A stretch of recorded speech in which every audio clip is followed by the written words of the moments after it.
इस वीडियो में हम रनिंग अकाउंट का एनपीए क्लासिफिकेशन के कॉन्सेप्ट को समझेंगे। रनिंग अकाउंट वैसे अकाउंट को कहते हैं जहाँ पे प्रोडक्ट या सर्विसेज में जो फंड्स होता है उसका रोटेशन होता है। दैट मीन्स कि पैसा आता है और पैसा सप्लायर को पेड होता है, फिर माल खरीदते हैं, फिर कस्टमर को बेचते हैं और इस तरह से कस्टमर से जो पैसा आता है उससे फिर माल खरीदते हैं, फिर सप्लायर से जो माल आता है फिर कस्टमर को बेचते हैं। इस तरह से फंड्स रोटेट होता रहता है। तो ये ऐसे अकाउंट को कैश क्रेडिट अकाउंट कहते हैं जहाँ पे स्टॉक मेंटेन होता है। जैसे सपोज आपका ग्रोसरी का शॉप है, मोबाइल का शॉप है, तो वहाँ पे माल खरीदा सप्लायर से मोबाइल और उसको कस्टमर को बेच दिया एक सर्टेन मार्जिन पे और वो अकाउंट में पैसा क्रेडिट हो गया। उसी तरह से ओवरड्राफ्ट अकाउंट होता है जो सभी सेक्टर लिया जाता है, basically chartered accountant, lawyer, contractors, doctors. अगर ये अकाउंट एनपीए क्लासिफाई होगा तो कैसे होगा? तो उसके लिए 3 क्राइटेरिया है: out of order, review renewal और इरेगुलर ड्राइंग रनिंग अकाउंट के लिए। तो आउट ऑफ ऑर्डर क्या होता है, इन तीनों को हम वन बाय वन एग्जांपल से भी समझेंगे। पहले कॉन्सेप्ट समझ लीजिए। आउट ऑफ ऑर्डर उसमें होता है कि जब कोई अकाउंट में 90 डेज में जो इंटरेस्ट पोस्ट हुआ है वो कवर नहीं हो पाता है, जो 90 डेज में उस अकाउंट में टोटल जो क्रेडिट हुआ है, नंबर 1। नंबर 2, जब उस अकाउंट में कोई भी क्रेडिट नहीं होता है 90 डेज में, जबकि अकाउंट लिमिट के अंदर है या ड्राइंग पावर के अंदर है, फिर भी 90 डेज में अगर कोई भी क्रेडिट नहीं होता है तब भी अकाउंट एनपीए में क्लासिफाई होता है। तीसरा, अगर अकाउंट 90 डेज में कंटिन्यूअसली ओवरड्रॉन रहा है जबकि वो विद इन द लिमिट है, तब भी वो अकाउंट एनपीए में क्लासिफाई होगा। ओवरड्रॉन का मतलब है कि लिमिट या ड्राइंग पावर से आउटस्टैंडिंग हमेशा ज्यादा होना। अब इसको एक एग्जांपल समझते हैं आउट ऑफ ऑर्डर को। ये एक एग्जांपल है आउट ऑफ ऑर्डर का। अब मान लीजिए इसी एग्जांपल में देखिए ये 1000 जो है सो इंटरेस्ट डेबिट हुआ है, 29 तारीख को 1100 डेबिट हुआ है और 31 तारीख को 1300 डेबिट हुआ है। इस अकाउंट का जो लिमिट है वो 1 लाख का है, ड्राइंग पावर भी 1 लाख का है। बोरोवर ने टाइमली जो है स्टॉक स्टेटमेंट दिया है, इसका answer drawing power same maintain रहा है। अब मान लीजिए इसी अकाउंट में ये देखिए आपका डिफरेंट डेट को क्रेडिट हुआ है, तो ये जो क्रेडिट है 500 प्लस 300 प्लस 600 टोटल 1400 है, और ये जो इंटरेस्ट डेबिट है 1000 plus 1100 plus 1300 3400 total interest debit. अब ये देखिए कि इंटरेस्ट डेबिट है 3400 जबकि क्रेडिट है ओनली 1400। तो इसका मतलब है कि जो इंटरेस्ट डेबिट है वो क्रेडिट से ज्यादा है। इसको इस तरह से भी कर सकते हैं, क्रेडिट का जो टोटल अमाउंट है 90 डेज में वो इंटरेस्ट डेबिट को कवर नहीं कर पा रहा है, तो अकाउंट एनपीए में क्लासिफाई हो जाएगा। सो अगर 90 डेज में इंटरेस्ट डेबिट जो है कवर नहीं हो पाता है क्रेडिट से, तो 91st डे को अकाउंट एनपीए में क्लासिफाई हो जाएगा। दैट मीन्स कि करंट सिनेरियो में 91st डेज क्या बनेगा, बहुत सिंपल है, 31 दिन जनवरी का, 29 दिन फरवरी का और 31 दिन मार्च का। तो यहाँ पे total 91 days. So that means कि 31 मार्च को जो है सो अकाउंट एनपीए में क्लासिफाई हो जाएगा अगर यही सिनेरियो रहा तो। इसी एग्जांपल में समझते हैं कि कोई भी क्रेडिट नहीं है, जीरो। अब देखिए कि account with in the limit और ड्राइंग पावर है, क्योंकि 1 लाख है ड्राइंग पावर ये लिमिट, लेकिन कोई क्रेडिट नहीं है, तो ऐसे केस में भी अकाउंट 91st डे को एनपीए हो जाएगा। दैट मीन्स कि दोनों ही केस में 31 मार्च 2021 को अकाउंट एनपीए में क्लासिफाई हो जाएगा। सो पहला 2 कंडीशन में समझा कि अकाउंट अगर 90 डेज में जो इंटरेस्ट पोस्ट हुआ है वो क्रेडिट के द्वारा नहीं कवर हुआ है तभी एनपीए होगा। अगर कोई भी क्रेडिट नहीं है 90 डेज में तभी अकाउंट एनपीए होगा, although it is with in the limit और ड्राइंग पावर। तीसरा कंडीशन है कि ओवरड्रॉन कंटिन्यूअसली है। अब इस एग्जांपल को हम समझते हैं कि उसी तरह से कि मान लीजिए कि कस्टमर को ये है ट्रांजैक्शन प्रोफाइल।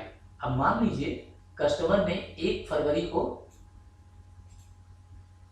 स्टॉक स्टेटमेंट दिया है उसके बेसिस पे ड्राइंग पावर जो है 1 फरवरी को स्टॉक स्टेटमेंट दिया उसके बेसिस ड्राइंग पावर 50,000 किया गया है। अब अगर आप ध्यान से देखिएगा तो 50,000 करने के बाद 1 फरवरी से अकाउंट कंटिन्यूअसली ओवरड्रॉन है क्योंकि 64,700 50,000 से ज़्यादा है, 79,700 50,000 ज़्यादा है, इस तरह से कंटिन्यूअसली ओवरड्रॉन है। अब हम देखते हैं कि किस डेट को ये अकाउंट एनपीए हो जाएगा। तो 1 फरवरी 2020 से लेकर 29 फरवरी 2020 ये हो गए टोटल नंबर ऑफ डेज 29। फिर 1 मार्च 2020 से लेकर 31 मार्च 2020 ये हो गए 31 डेज। अब 1 अप्रैल 2020 से लेकर 31 मार्च 2020 ये हो गए 30 डेज। सो टोटल कितने डेज हो गए? Total 90 days. ये टोटल हो गए 90 डेज। अब अकाउंट जो है सो चूंकि 90 डेज में कंटिन्यूअसली ओवरड्रॉन रहा है तो ठीक 91st डेज को on 91st days that means कि 1st of May because 30th अप्रैल तक जो है आपका अकाउंट जो है सो 90 डेज कंप्लीट हो रहा है, इसलिए 1st मे को अकाउंट जो है दैट मीन्स कि 1st मे को जो अकाउंट है वो आपका एनपीए में क्लासिफाई हो जाएगा। तो 1st May 2020 account will be classified as a NPA because of overdrawn. So अगर अकाउंट कंटिन्यूअसली ओवरड्रॉन है 90 डेज के लिए जैसा इस सिनेरियो हम देख रहे हैं तो 1st मे को अकाउंट एनपीए में क्लासिफाई हो जाएगा। अब दूसरा कॉन्सेप्ट समझते हैं रिव्यू रिन्यूअल। मान लीजिए कि ये अकाउंट है, एक अकाउंट है जिसका लिमिट सैंक्शन हुआ है, उसी अकाउंट की बात कर रहे हैं कि 1 जनवरी 2020 को उस लिमिट की वैलिडिटी जो है 12 महीने की है। तो 1 जनवरी 2020 से 12 महीने होगा, ठीक 31 दिसंबर 2020। तो 1 जनवरी 2021 को लिमिट एक्सपायर्ड हो जाएगा। अब लिमिट एक्सपायर्ड से आईरेक नॉर्म के हिसाब से अगर कोई अकाउंट 180 डेज तक रिव्यू रिन्यूअल नहीं होता है एक्सपायरी डेट से तो अकाउंट एनपीए में क्लासिफाई हो जाएगा। अब इस कॉन्सेप्ट समझते हैं कि इस हिसाब से अकाउंट कब एनपीए में क्लासिफाई होगा। तो मान लीजिए जनवरी 21 है, इसका 31 दिन, फरवरी 21 28 दिन, मार्च 21 31 दिन, अप्रैल 30 दिन, मई 31 दिन और जून 30 दिन। तो इस हिसाब से टोटल कितने हो गए 181 डेज। तो 30 जून को 181 डेज कंप्लीट हो जाएगा। 30 जून तक 181 डेज।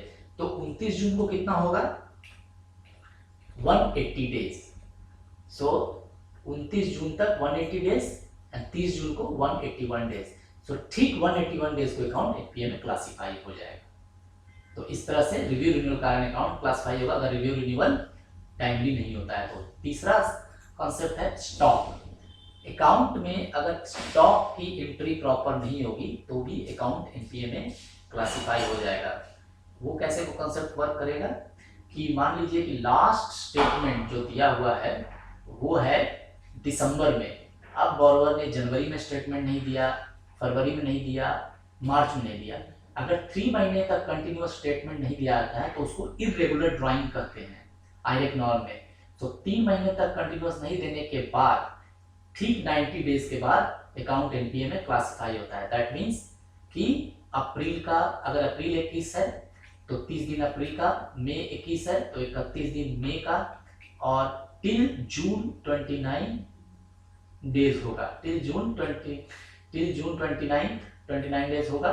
तो यहाँ से टोटल 90 डेज, सो 29 जून 2021 तक 29 डेज, और टोटल अप्रैल से लेकर टिल जून तक 90 days. So April May and 29 June 90 days complete, so 30 June को 91 डेज हो जाएगा, तो अकाउंट एनपीए में क्लासिफाई हो जाएगा।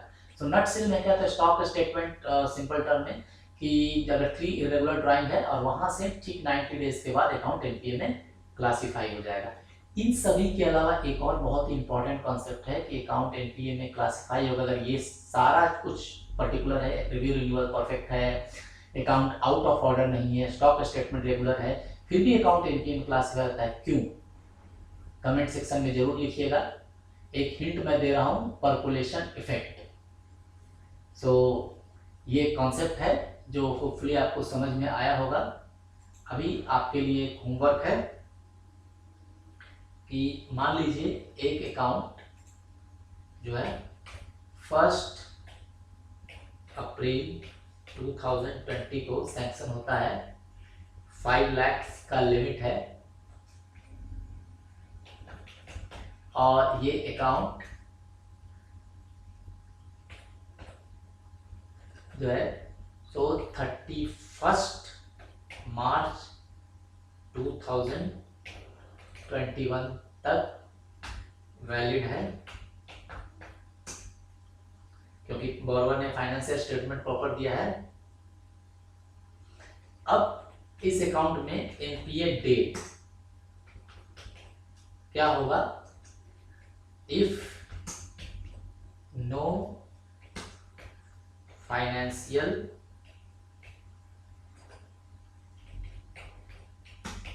पेपर सबमिटेड, तो रिव्यू रिन्यूअल के कारण NPA date, so NPA date due to non review renewal. एक बात हमेशा ध्यान देनी है कि रिव्यू रिन्यूअल कारण सिर्फ रनिंग अकाउंट ही जो है सो एनपीए में क्लासिफाई होगा, टर्म लोन में रिव्यू रिन्यूअल का कोई कॉन्सेप्ट नहीं वर्क करता है, तो ये बहुत इंपॉर्टेंट कॉन्सेप्ट है। और दूसरा, अगर अकाउंट सब कुछ सही है फिर भी जो है सो अकाउंट एनपीए हो रहा है, उसके पीछे क्या पॉसिबल रीजन हो सकते हैं, ये भी आप जरूर बताइएगा। तो दोस्तों आशा करता हूँ कि आपको कॉन्सेप्ट समझ में हो गया। टिल देन खुद प्रैक्टिस कीजिए तो आपका कॉन्सेप्ट क्लियर होगा। Take care, good bye.